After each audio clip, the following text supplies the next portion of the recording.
السلام علیکم ورحمۃ اللہ تعالی وبرکاتہ۔ نحمدہ ونصلی ونسلم علی رسولہ الکریم، اما بعد۔ محترم سامعین، محترم ناظرین، جیسا کہ آپ سبھی کو بخوبی معلوم ہے، آج کا دن 26 جنوری کا دن ہے۔ یہ دن ہمیں یاد دلاتا ہے کہ آج ہی کے دن ہندوستان میں قانون نافذ کیا گیا تھا۔ 15 اگست 1947 کو ہمارا ہندوستان، ہمارا ملک، ہمارا یہ وطن انگریزوں کے چنگل سے آزاد ہوا۔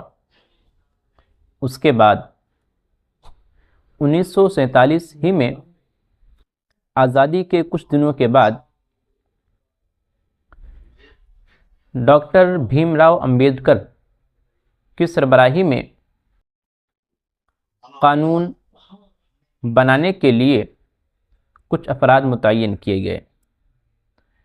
پھر 2 سال 11 مہینے 18 دن کے بعد دستور ساز اسمبلی نے ہندوستان کا قانون بنایا۔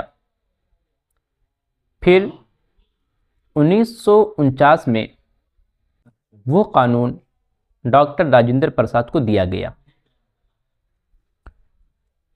کچھ دنوں تک اصلاحات اور ترمیمیں ہوتی رہی۔ اس کے بعد 1950 24 جنوری کو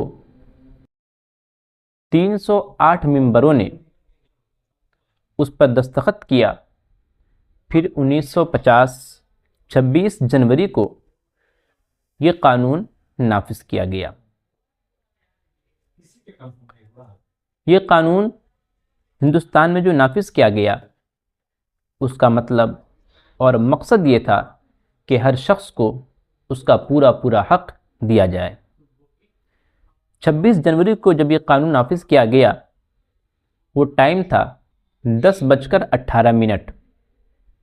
اس وقت ہندوستان کو جمہوری ملک قرار دیا گیا اور جمہوریت کا سہرا اس کے سر پہ سجایا گیا، اور جمہوریت کے نام کے ساتھ یہ دنیا والوں کے سامنے آیا۔ اس کے 6 منٹ کے بعد، یعنی 10:24 پر ڈاکٹر راجندر پرساد نے صدر کے عہدے کے لیے حلف برداری لی۔ محترم سامعین، محترم ناظرین، آپ کو یہ بات بخوبی معلوم ہے کہ ہندوستان کا جو قانون ہے، اس قانون نے اپنے ہر شہری کو آزادی دی ہے۔ اس قانون نے اپنے ہر ماننے والے کو اس کا پورا حق دیا ہے۔ ہر شخص کو مذہبی آزادی ہے، مسلکی آزادی ہے۔ جو شخص جس طرح رہنا چاہے اس کو اس قسم کی آزادی ہے، بشرطے کہ ہندوستان کے ساتھ کسی شخص کے ساتھ کسی غلط رویے کا اظہار نہ ہونے پائے۔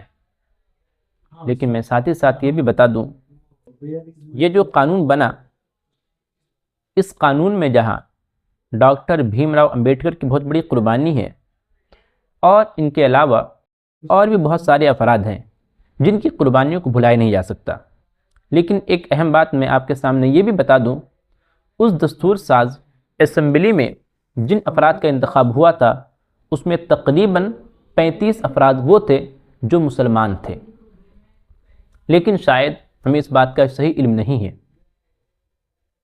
میں چند نام بتاتا ہوں آپ کو، آپ کتابیں پڑھیں اور مضامین پڑھیں، آپ کو یہ بات معلوم ہو جائے گی۔ اس میں مسلمانوں کا بہت بڑا اہم رول تھا۔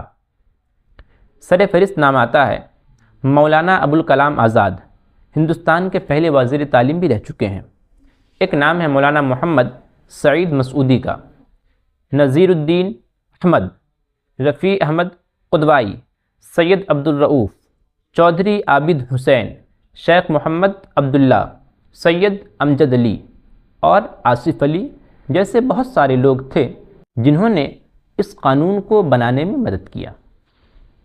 محترم سامعین، باتیں بہت ہیں، کیا کیا کہی جائیں، مگر اتنی بات میں ضرور کہوں گا کہ ہندوستان جو انگریزوں سے آزاد ہوا، وہ ہندوستانیوں کا ہندوستان بنا، اور ہندوستان کے قانون نے ہر شہری کو اس کا پورا حق دیا ہے۔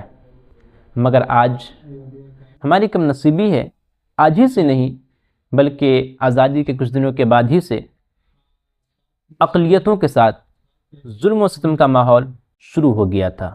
کمزوروں پر ظلم و ستم کیے جا رہے تھے اور طاقتوروں کو آزادی مل رہی تھی، مگر کم نصیبی کا کیا کہنا۔ اللہ تبارک و تعالی ہم تمامی حضرات کو اس ہندوستان میں خیر و عافیت سے رکھے، ہمارے ملک کو، ہمارے اس وطن کو ہمیشہ سرسبز و شاداب رکھے۔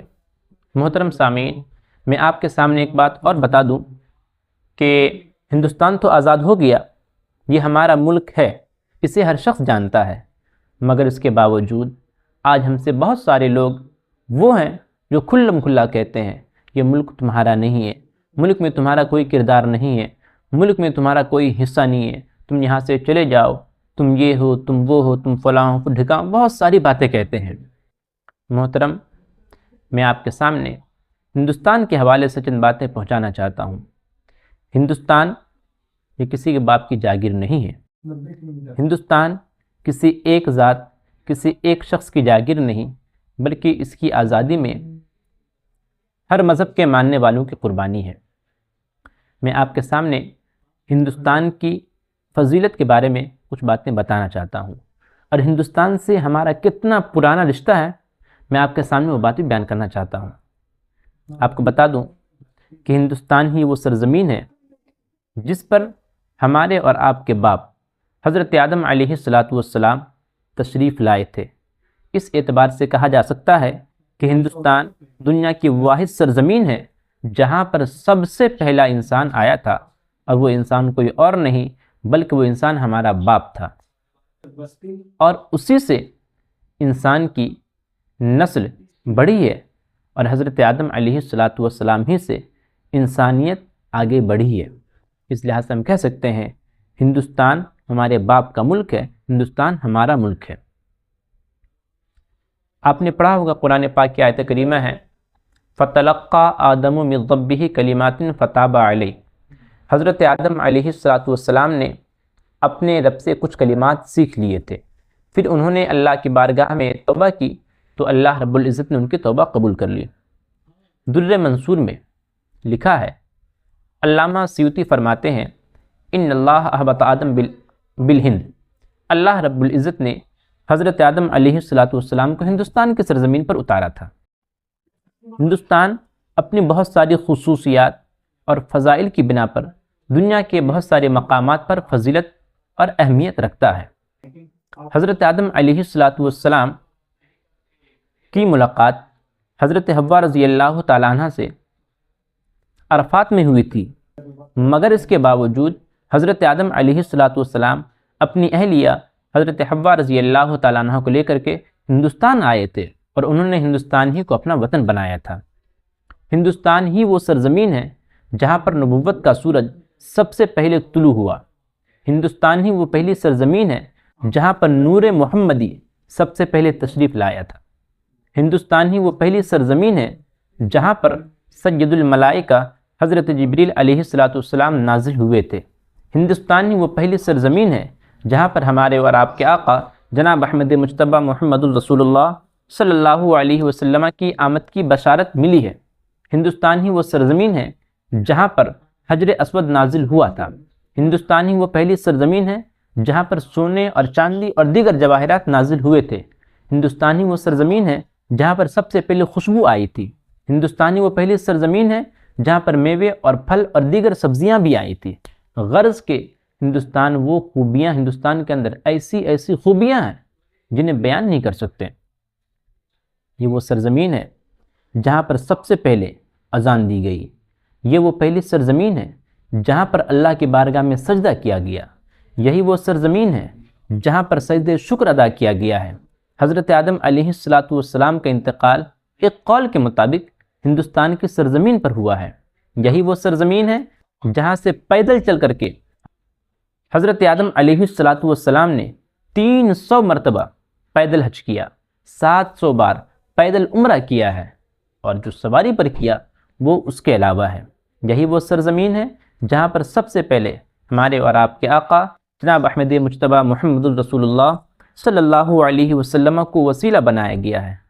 حضرات محترم، میں عرض یہ کرنا چاہتا ہوں، ہندوستان سے ہمارا رشتہ بہت پرانا ہے، بہت پرانا، بلکہ یوں کہہ لیا جائے کہ ہندوستان میں سب سے پہلا انسان ہندوستان ہی میں آیا تھا، اور اسی کی ہم اولاد ہیں۔ اس لحاظ سے ہم کہہ سکتے ہیں ہندوستان یہ ہماری زمین ہے، ہمارے باپ کی زمین ہے۔